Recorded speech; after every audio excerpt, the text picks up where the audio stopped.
2009ல ஒரு பெரிய பிரச்சனை நடக்குது. அது வந்து ஒரு கிரிக்கெட்டிங் வேர்ல்டே திருப்பி போட்ட ஒரு விஷயம். ஒரு black day international cricket history, ஒரு கிரிக்கெட் ஹிஸ்டரி ஒரு பிளாக் டே அப்படின்னு சொல்லக்கூடிய ஒரு விஷயம்.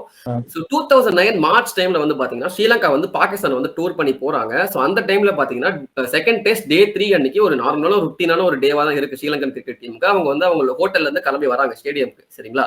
ஆனா ஸ்டேடியம்க்கு கிளம்பி வர அதே சமயத்துல வந்து பாத்தீங்கன்னா ஒரு நிறைய பாகிஸ்தானி தீவிரவாதிகள், அவங்களை நாங்க வேற எப்படி சொல்றதுன்னு தெரியல, அவங்க வந்து பாத்தீங்கன்னா பஸ்ஸை வந்து அட்டாக் பண்றாங்க. ஒரு துப்பாக்கி சூடு நடக்குது. ஸ்ரீலங்கன் பிளேயர்ஸ் இருக்காங்க இல்லையா, அந்த பஸ் மேலேயே வந்து அட்டாக் பண்றாங்க. நான் அந்த ஸ்ரீலங்கன் பிளேயர்ஸ் நான் சொல்லக்கூடிய நேம்ஸ் எல்லாம் நீங்க சொன்னீங்கன்னா வந்து இவங்களாமா இருந்தாங்க அப்படின்ற மாதிரி ஷாக் ஆகக்கூடிய நேம்ஸ் அவங்க தான். மஹேல ஜெயவர்தனே, குமார் சங்கக்காரா, அஜந்தா மெண்டிஸ், முத்தையா முரளிதரன், சுரங்கா லக்மல், அப்புறம் வந்து பாத்தீங்கன்னா மெயினா இதுல வந்து மெயின் அஃபெக்ட் ஆன ஆள் யாருன்னு பாத்தீங்கன்னா வந்து திலான் சமரவீரா ஒரு பிளேயர்.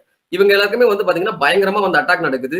துப்பாக்கி சூட்ல இருந்து வந்து ஜஸ்ட் ஒரு நூல் அளவுல வந்து அவங்க உயிர் தப்பிக்கிறாங்க. அங்க இருந்து வந்து எப்பா இந்த இடத்துல தப்பிச்சா போதும்பா அப்படின்ட்டு வந்து இந்த ஒரு இன்சிடென்ட் வந்து அதுக்கப்புறம் கிரவுண்டுக்கு போறாங்க. அதுக்கப்புறம் கிரவுண்டுக்கு போயிட்டு அங்க இருந்து வந்து ஏர் லிஃப்ட் பண்ணி ஸ்ரீலங்காக்கு வந்து கூட்டு போறாங்க இந்த ஸ்ரீலங்கன் பிளேயர்ஸ்.